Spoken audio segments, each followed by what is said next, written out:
let's go home. Morning, Vineyard Church. You know, one of the unexpected blessings of this quarantine has been spending extended amounts of time with our kids. And for me, it's been a lot of fun to get to know this little one. Our little Hope is now almost 19 months, and she has this absolute fascination with birds right now. And so we'll spend a lot of time down here at a neighbor's house looking at this bird feeder. There's no seed in it right now, so there's no birds, but in the mornings we'll come down here and just sit here for what feels like an hour watching birds come and oh, you see one? You see one now. And it got me thinking about what Jesus says in Matthew chapter 6. What? You see birds? In Matthew chapter 6, verse 26, when Jesus says to his disciples, "Consider the birds.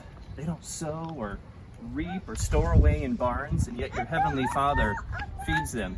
And then Jesus says, "Are you not much more valuable than they?"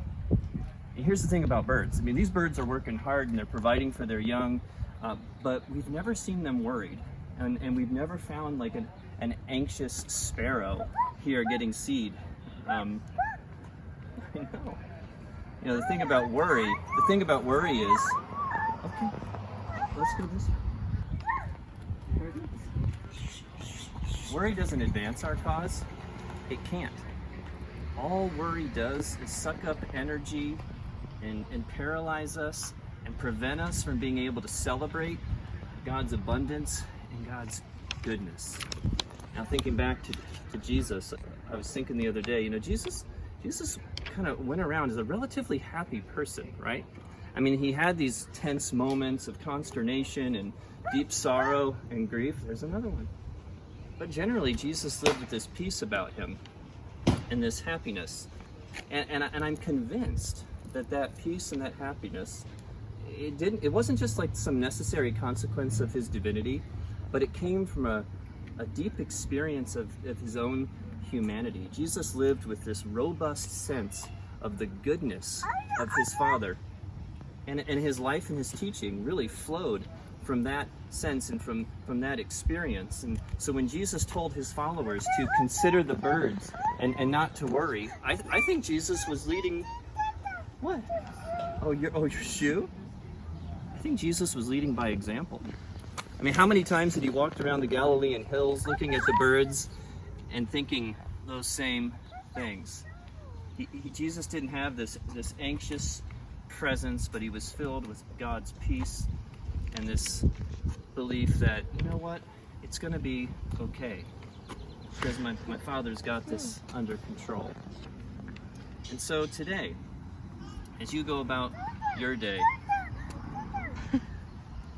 maybe we should all live a little bit like Hope and spend some time today considering the birds and resist the temptation to worry and trust in God's abundant goodness, that he's got this, he's in control, and to celebrate his goodness. And so take a moment today, wherever you find God's goodness chasing you today, celebrate that. I celebrate it each and every day when I get to walk down here and hold my little Hope.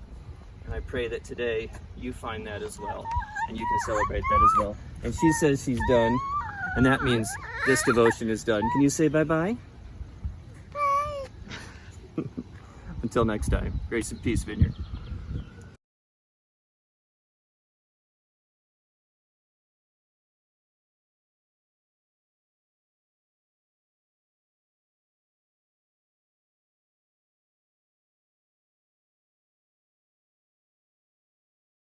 You know, one of the unexpected benefits. I'm going to talk to Grace. Morning, Vineyard Church. Oh, someone doesn't want Daddy talking, but I'm going to talk anyway. You know, one of the... Morning. She's going to video me. You need to do a blooper reel. All right. Where Jesus says, "Consider the birds. They don't sow." And now they're getting to spend extended time with our kids. And why can't I'm talking. You were doing so good, Hopi. Especially this little one who, you know, is only 19 months old and so doesn't want me to talk.